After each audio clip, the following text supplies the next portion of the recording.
தமிழ் சினிமாவில் முன்னணி நடிகராக இருப்பவர் தான் தனுஷ். இவர் தற்போது ராயன் என்கிற திரைப்படத்தை இயக்கி நாயகனாகவும் நடித்திருக்கிறார். இது அவருடைய 50வது திரைப்படமாகும். அது மட்டுமல்லாமல் அவர் 2வதாக இயக்கும் திரைப்படம் ராயன் என்பதும் நாம் கவனிக்க வேண்டிய ஒன்றாகும்.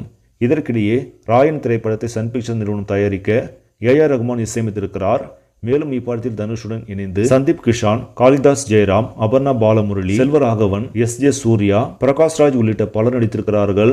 கேங்ஸ்டர் கதைகளத்தில் உருவாகியிருக்கும் இந்த படம் தற்போது ரசிகர்கள் மத்தியில் சிறந்த வரவேற்பை பெற்றுள்ளது. ஏற்கனவே முன்பதிவின் மூலமாகவே 7 கோடி வரை வசூலித்திருந்த இப்படம் முதல் நாளில் உலக அளவில் கிட்டத்தட்ட 40 கோடிக்கு மேலாக வசூலிக்கும் என்று பாக்ஸ் ஆபீஸ் வட்டாரங்கள் தெரிவிக்கின்றன.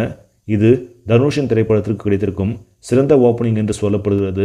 அது மட்டுமல்லாமல் தற்போது படத்திற்கு பாசிட்டிவ் விமர்சனங்கள் குவிந்து வருவதால் நிச்சயம் இப்படம் பல வசூல் சாதனைகளை படைக்கும் என்று எதிர்பார்க்கப்படுகிறது. சரி, நம்மளே இந்த செய்தி உங்களுக்கு பிடிச்சிருந்தால் லைக் பண்ணுங்கள், ஷேர் பண்ணுங்கள், மறக்காமல் பிக் தமிழ் டிவி சேனலை சப்ஸ்கிரைப் பண்ணுங்கள். அடுத்த வீடியோவில் சந்திக்கலாம். நன்றி.